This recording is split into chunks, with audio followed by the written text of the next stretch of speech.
Welcome to the Sex, Money, and Real Estate Podcast, the show for real estate couples about how to close more deals in the bedroom. My name is Nancy Jameson. And I'm Bill Jameson. And each week we deep dive into juicy, intentional, sexy conversations, sharing with you what it takes to create balance in your intimate relationships and your real estate business. Thank you so much for being here. Hey, baby.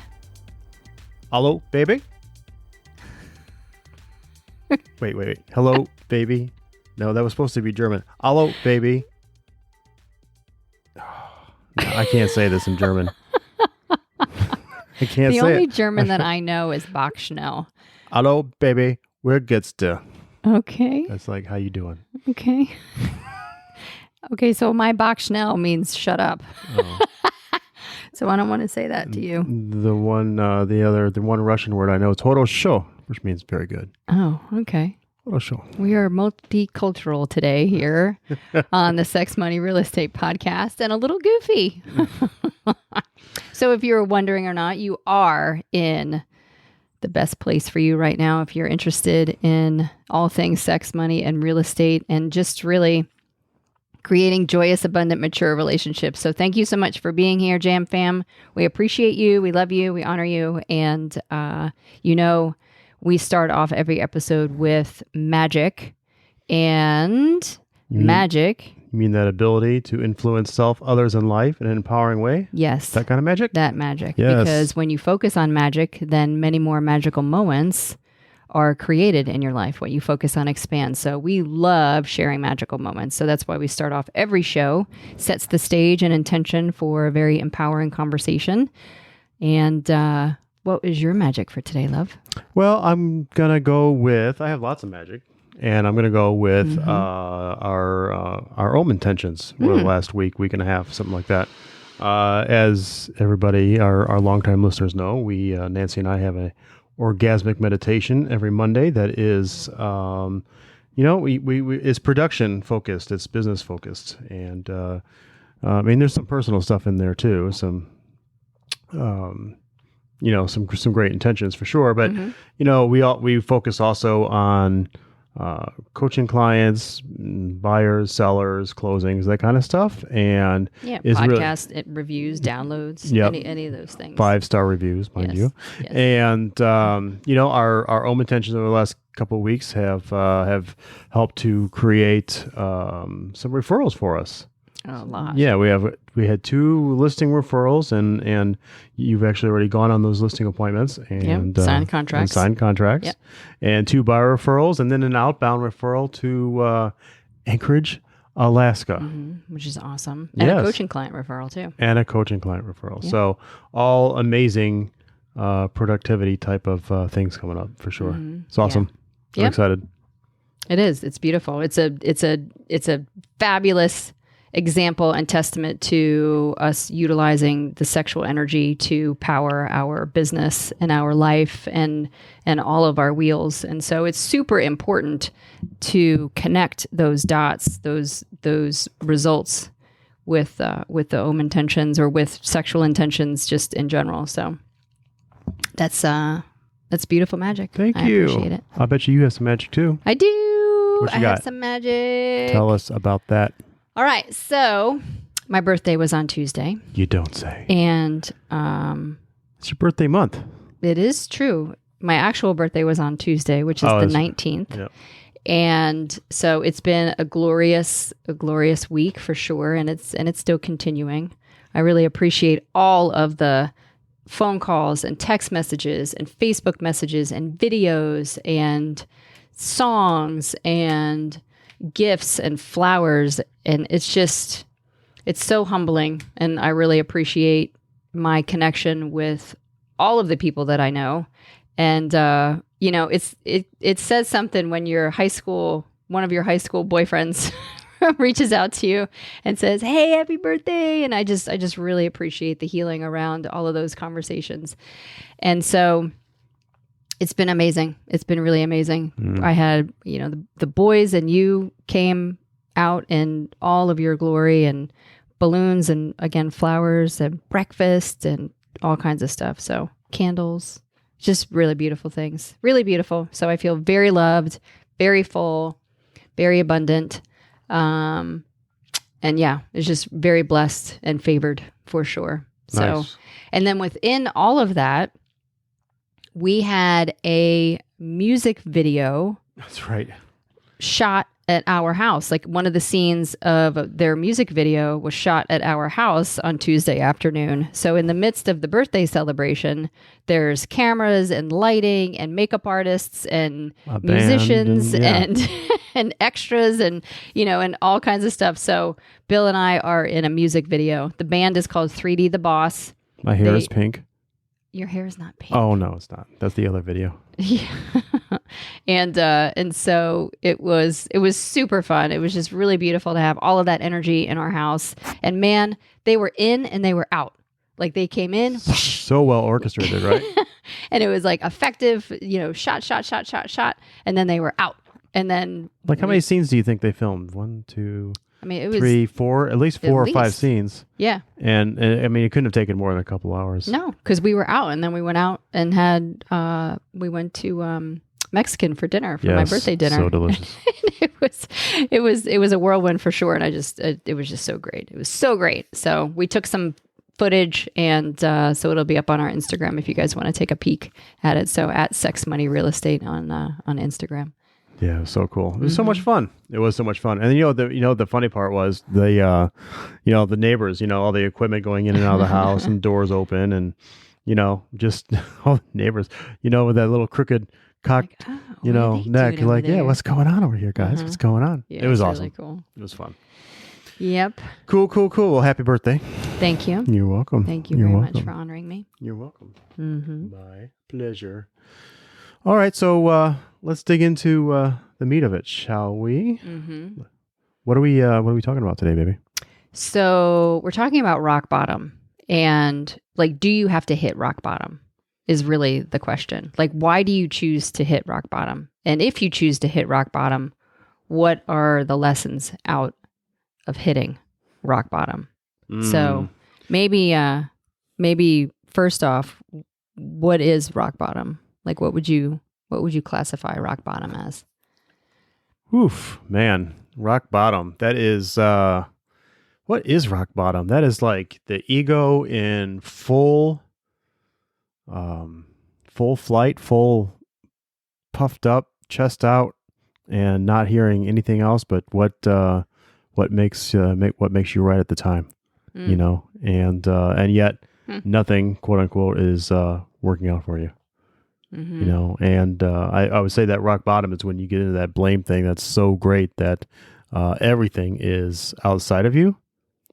Everything is outside of you. The blame, the finger pointing, everything has happened to you, and you are not in responsibility of any of it.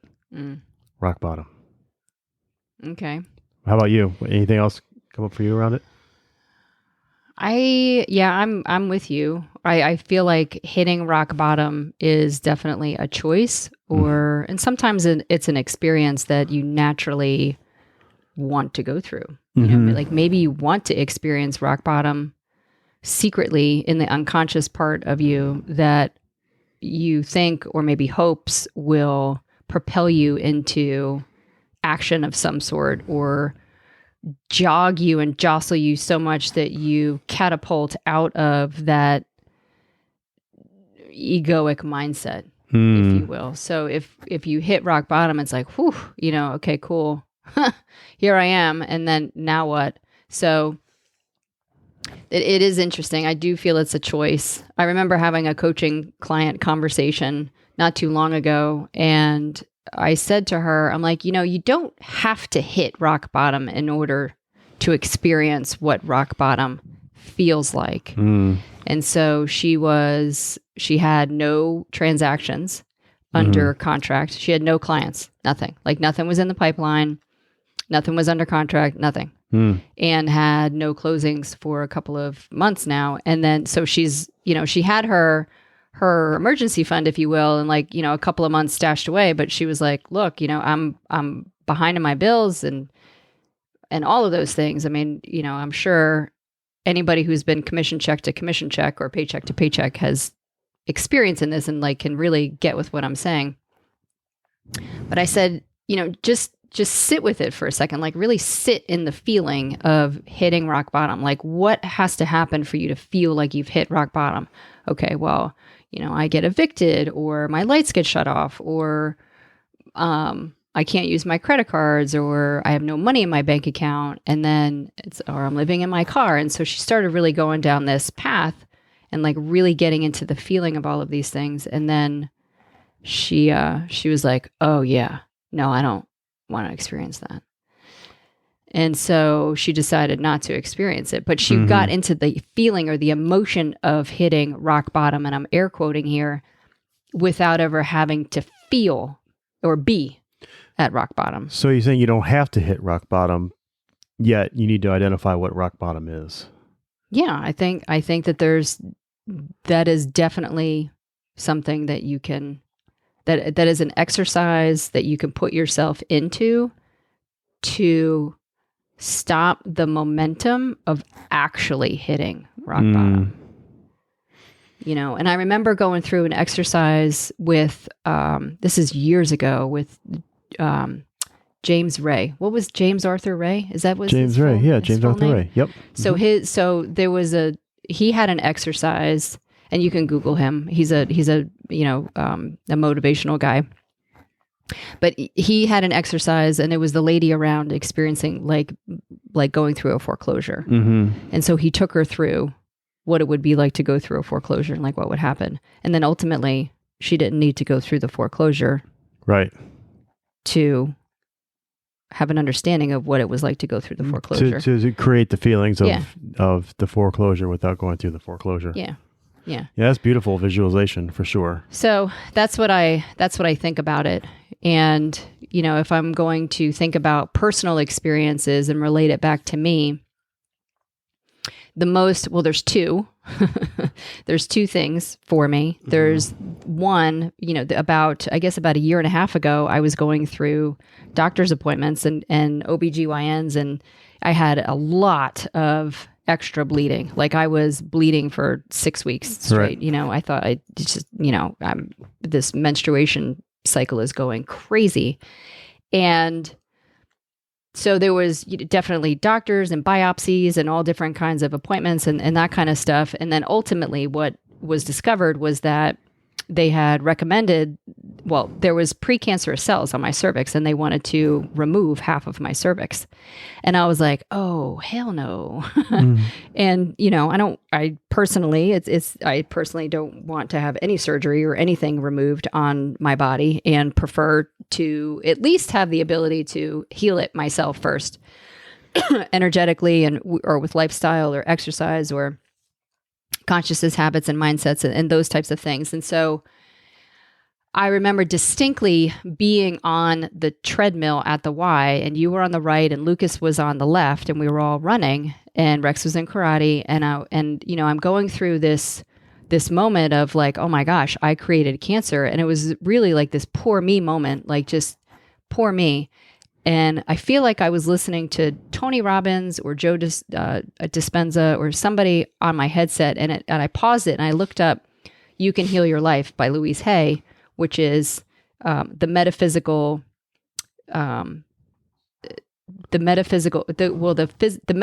starts of the physical condition. So in other words, I looked up cancer, and the metaphysical side of that was resentment. And so if I can get into the feelings of resentment, I'm like, whoa, where is resentment showing up in my life? Like really, where is resentment so hardcore that it creates and manifests as precancerous cells in my body? And that was like really profound. And then I was like, oh my gosh, like I'm creating this. So in that moment, I said, I'm creating cancer. Like it was like I was in it for at least a week. And then I just had that moment. It was like, oh, like I'm creating this, which means that I can also create healing.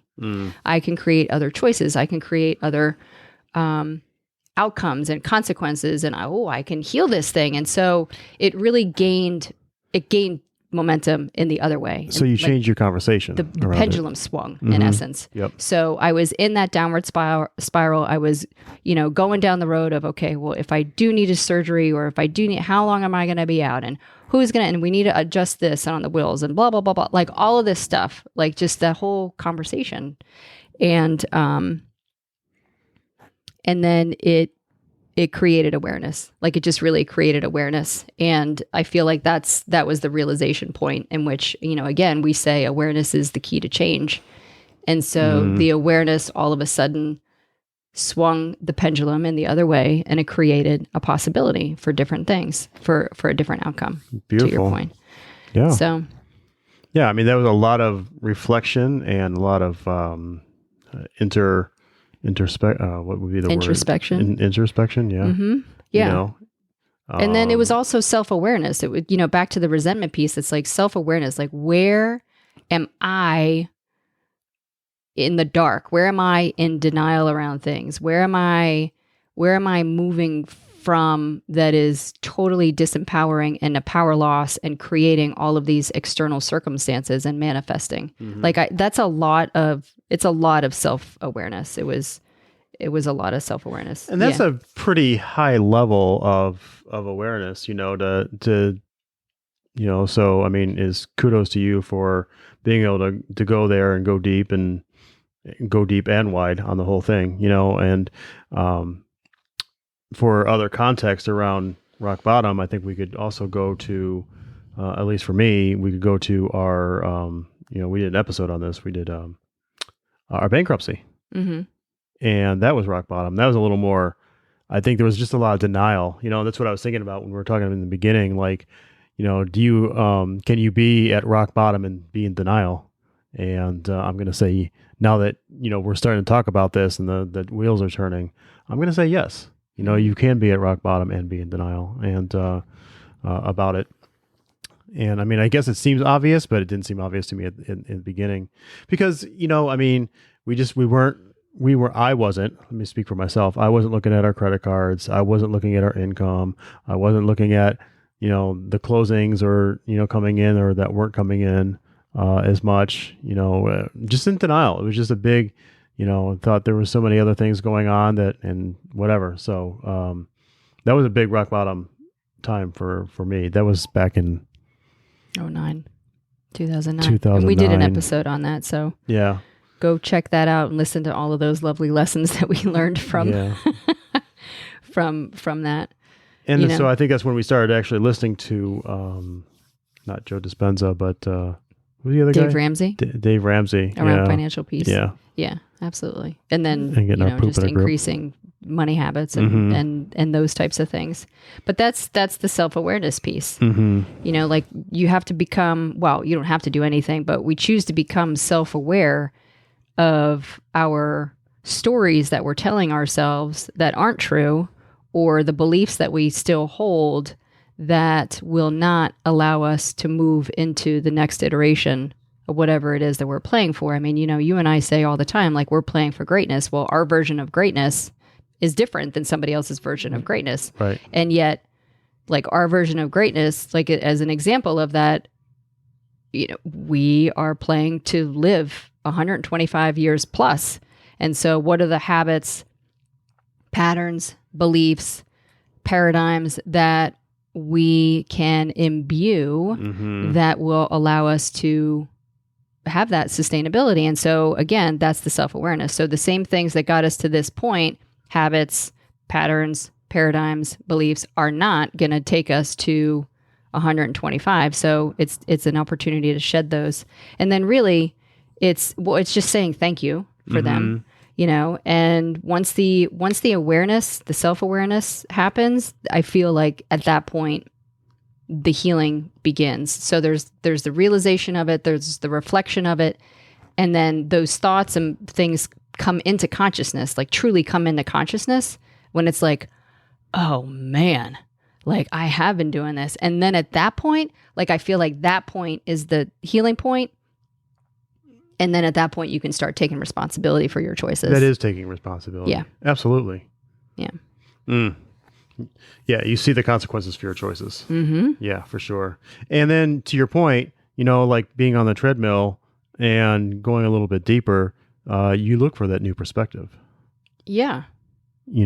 And the new perspective can be when you hit rock bottom, like we said, or it can be the new perspective can be imagining or visualizing what the rock bottom would be, so you don't actually have to go there as well. Mm-hmm. Visualization Mm-hmm. is, it's everything. Mm-hmm. So, with that fresh perspective, we looked at Dave Ramsey for the bankruptcy. You looked at different ways that you could heal yourself. There's probably the biggest thing is that, to get that fresh perspective is to get help. Yeah. And we questioned everything. Mm-hmm. Everything. I mean, we questioned all of it. So if it's related to regardless of what healing it is. And so it's asking questions, it's gaining support, it's reading, it's, talking to specialists, it's all of it. It's just so much. Look at, because, many. The environments that you're in, whether it's your friends or your family or your living space or your workspace. Like you said, question everything. Mm-hmm.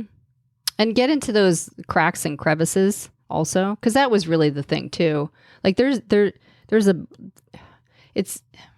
so humbling and confronting when there's a realization that, so I'm questioning my motives. Like, why would I do that? Mm-hmm. Like, why would I create cancer? Mm-hmm. Like, what would be the point of that? Mm-hmm. And so that's confronting, because not only are you taking responsibility for it, you realize that I am the creator of those things. And so it's just an opportunity. It's an opportunity to really look at the lies and the secrets and the stories and all of those things that you're telling yourself. And then frankly, it's at that point where I feel like you've taken responsibility, then the trust begins. You can step into that space where it's a trusting space where, go ahead. Well, before you get into the trusting space, I just kind of want to outline, what some ways to look at, or a way to look at some of the responsibility that you're taking in your life. Okay. You can look at, what we call, the five wheels, mm-hmm. right? So you can look at your spiritual wheel, your emotional wheel, your physical, mental, and emotional wheels. Mm-hmm. Yeah. And rate yourself from 1 to 10. How am I right now emotionally from 1 to 10, 10 being the greatest? The highest level of maturity. Yeah, highest level of maturity, stabilization, centered, mm-hmm. The whole thing. And if you're rating yourself a 3 or 4 out of 10, you may want to ask yourself, what would it take to move myself to a 4 or 5 out of 10? Mm-hmm. And then pick one thing, mm-hmm. One habit. One habit, yeah. Right. Because, ultimately it's your habits that got you to where you are now. Yeah. Well, and holding myself accountable, or the accountability structures in place. Yes. Mm-hmm. Or not in place. Right. And, some of those habits will fuel you or not fuel you to your lowest standard. Mm-hmm. Right. So if you're looking for ways to raise your standard, you may be looking for ways to evolve or change your habits as well. Mm-hmm. Yeah. And increase your accountability. Mm-hmm.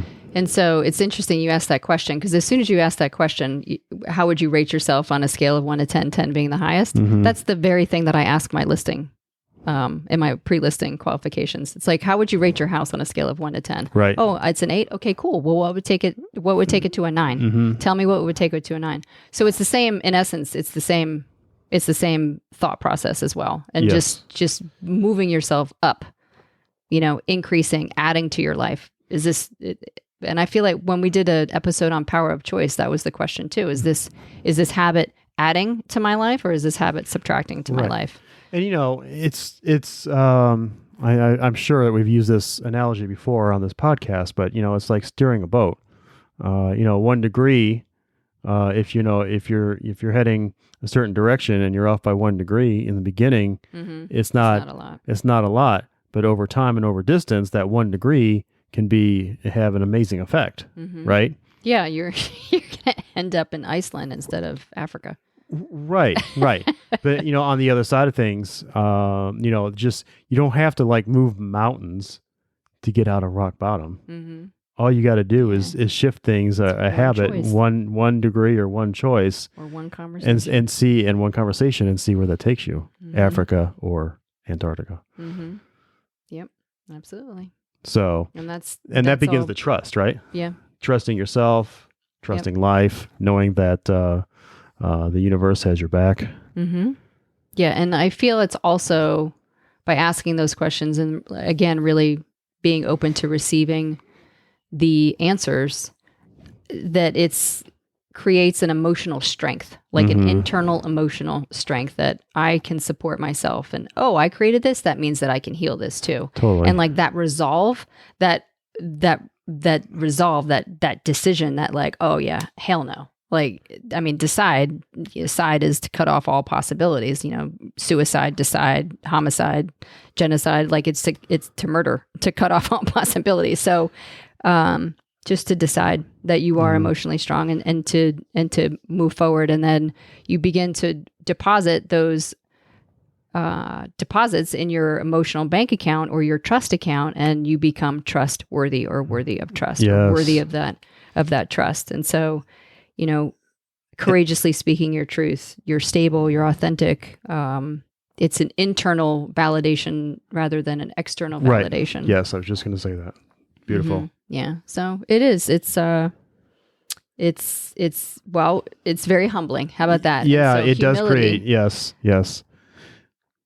You gain humility. You realize that you know nothing. You realize you know nothing. It's in that. It's the ego is all in that I know everything kind of thing. And so when you know nothing, you're open to everything. And that's the beautiful thing. Yeah. Having humility creates possibility. It opens it up. It's limitless. It just opens it up to experience so much more. And it creates compassion, Yes, absolutely. Humility, you definitely gain compassion. Compassion for yourself and compassion for others. You understand what it's like for people to be in the depths of despair. You understand what's to be in your own depths of despair. Yeah, dark night of the soul, right? Oof. Yes. It's a fucking bitch. Yes. Oh, okay. Now we got to put the E on for explicit. But it is, man. It is real. It is so real. But it is. And, it just creates such a sense of empathy for others. It creates such just self-compassion and then overall compassion. So, and then I think part of that humility too is that it helps in the process of I know nothing helps with the letting go process. It's and creating space for something new possibility, new habits, a new you. Whatever that 1 degree is for you that shifts everything. Letting go. There's a book called Letting Go. And we've both read that book at least once or twice. It's around the house. It's a little dog-eared. It's definitely a book that we go to a lot. It's amazing. But it's Letting Go by David R. Hawkins, who also wrote Power versus Force. Yeah, which is a book in our fundamental books that we go to on a weekly basis. Yeah, which is another podcast. If letting go is like letting go, if Power versus Force is like the textbook, and letting go is like the workbook to Power versus Force. So, and letting go is fantastic. So really helps you to identify things and not be of it, but just know that it's there and be able to set it aside and move on. Separate your ego from everything else.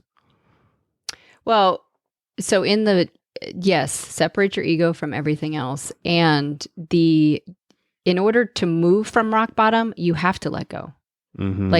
Like that is a step. Like it's an awareness that the surrender of the ego is by not surrendering the ego, that is what is creating the fictitious disconnection or separation.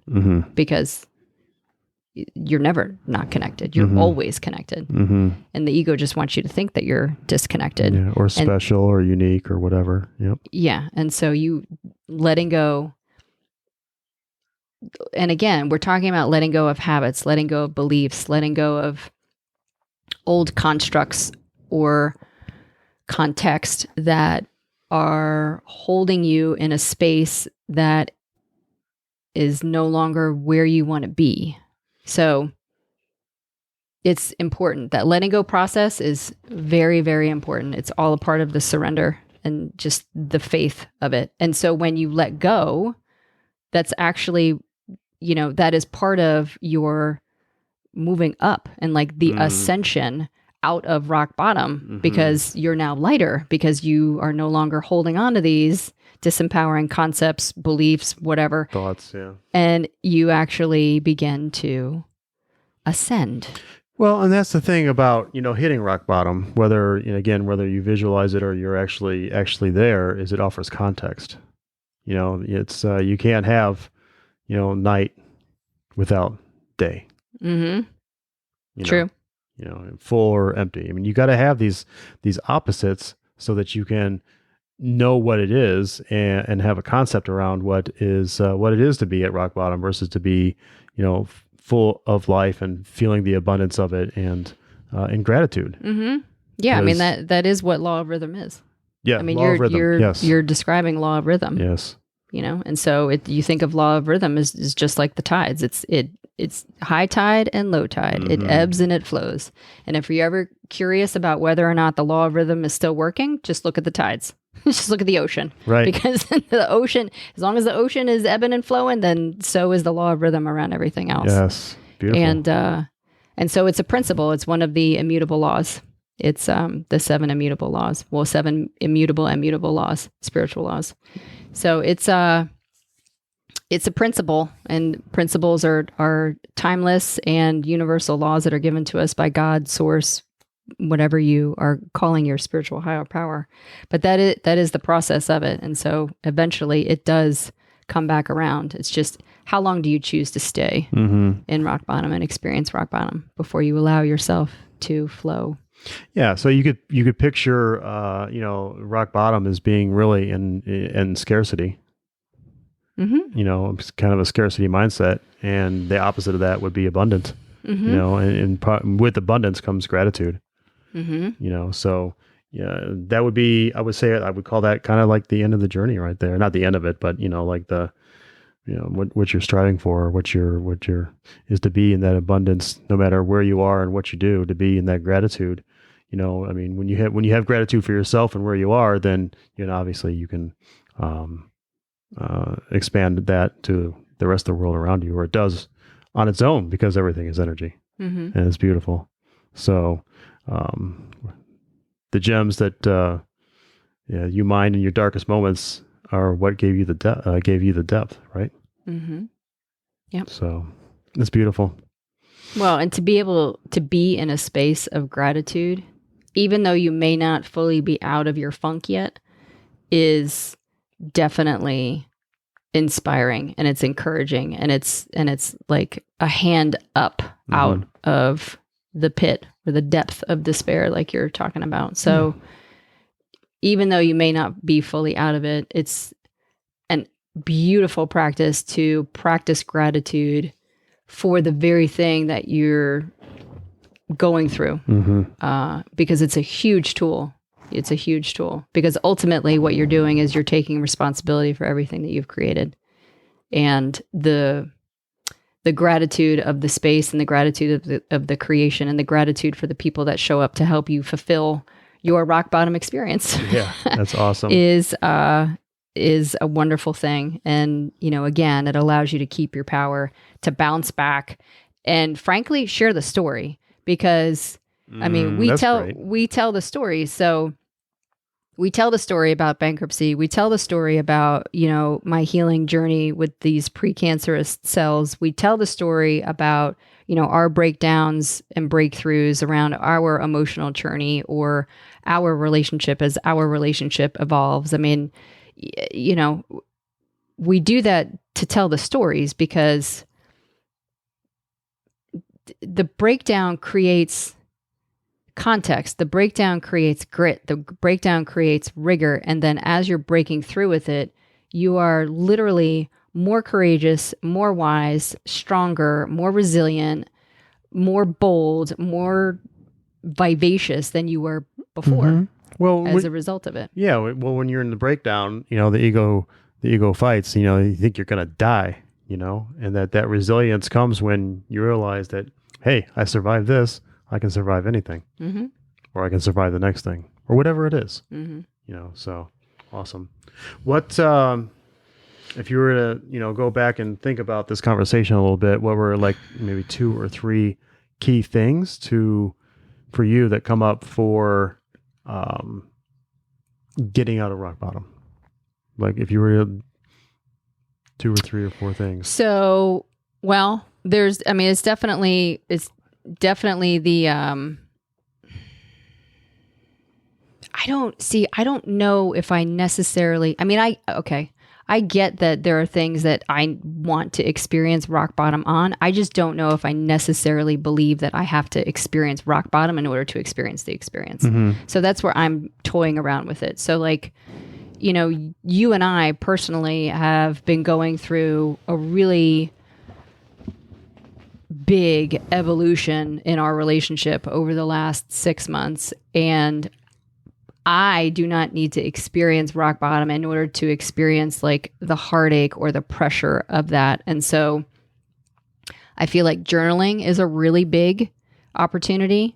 It's a really great exercise to go through a journaling practice to put yourself in the emotion and the feeling of the rock bottom. And again, I'm air quoting here, without necessarily needing to go through a separation or a divorce or a business partnership split or any of those types of things. So that's 1. So journaling. And then 2 is the gratitude piece. I mean, it's gratitude. Like, I am so grateful. Like you took my car this weekend to, get it clean and vacuumed and all of those things. And you didn't have to do that. And it was just so amazing. You're just like, hey, I'm going to take your car to go get it clean. I was like, oh my gosh, I'm so grateful for that. That is just so beautiful. Because that was kind of not on my list right. at all. And so just really expressing gratitude. And again, even for the clients or the relationships or the parents or whomever that you're in, some type of disagreement with or having some friction with, just practice gratitude. 10 things of gratitude about that particular person, and you watch it shift. Cool. I'm going to go back to looking at yourself from some different perspectives. The emotional, the spiritual, the physical.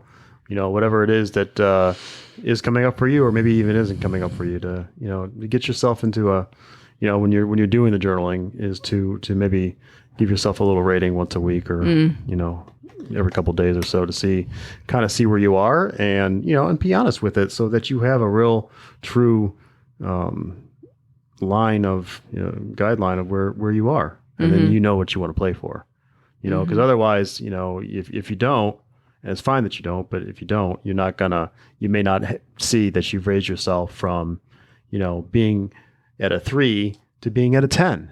If you really want to be a 10 emotionally, with your maturity and your alignment, you want to recognize that. Yeah, you have to measure it. You have to measure it. And the measurement helps, again, for you to recognize where you were and where you are. Yeah, acknowledge all the things that you've done. All the times that you were emotionally mature, and it allows you to go, okay, cool. So if that worked, let me do that a lot more time. Totally. Yes. Totally. So yeah, the gratitude, the journaling, the measurements, and then and again, whether it's us or Nancy or me or the both of us or somebody else, get a coach, get somebody who knows a little bit more than you do, or has been through a little bit more than you have. Don't seek out that friend that is going to be come from a high place of consideration. You need to find somebody who's going to be courageous with you, and that will in turn allow you to be courageous with yourself. Yep. So absolutely cool. What do you think, baby? No, I think that was great. I appreciate the conversation and the flow of the conversation, and I am definitely interested in hearing feedback from our listeners, and fielding the questions and all of those things. So give it to us if you if you have any questions or comments, or if you want us to expand on anything or talk more about something, become more transparent around something. Obviously, feel free to let us know. So sexmoneyrealestate@gmail.com, Yes. Instagram @sexmoneyrealestate, Facebook Sex Money Real Estate, and we're here for you. We're absolutely here for you. On the journey with you, happy to help, get in the trenches with you. We're learning with you. We're all of it. We're right there with you. So. Yes. Awesome. Peace goes out, love goes out, and we'll see you on the flip side. Yes. Bye for now.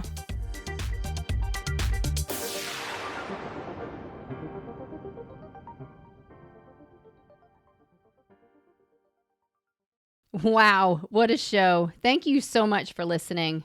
If you're inspired, we ask that you share the podcast with one person and subscribe and follow our show. I'm Nancy Jameson. And I'm Bill Jameson. And remember, it's a great life. Woo! Quick note about the Sex, Money, and Real Estate podcast. We are not doctors or licensed therapists. We are a joyous, abundant, and mature couple passionately sharing our story of growth around sex, money, and real estate. Our thoughts, opinions, and beliefs are our own, so please consult your doctor, healthcare provider, or your broker regarding any questions or issues you have related to your physical or mental health or specific state laws regarding your real estate business.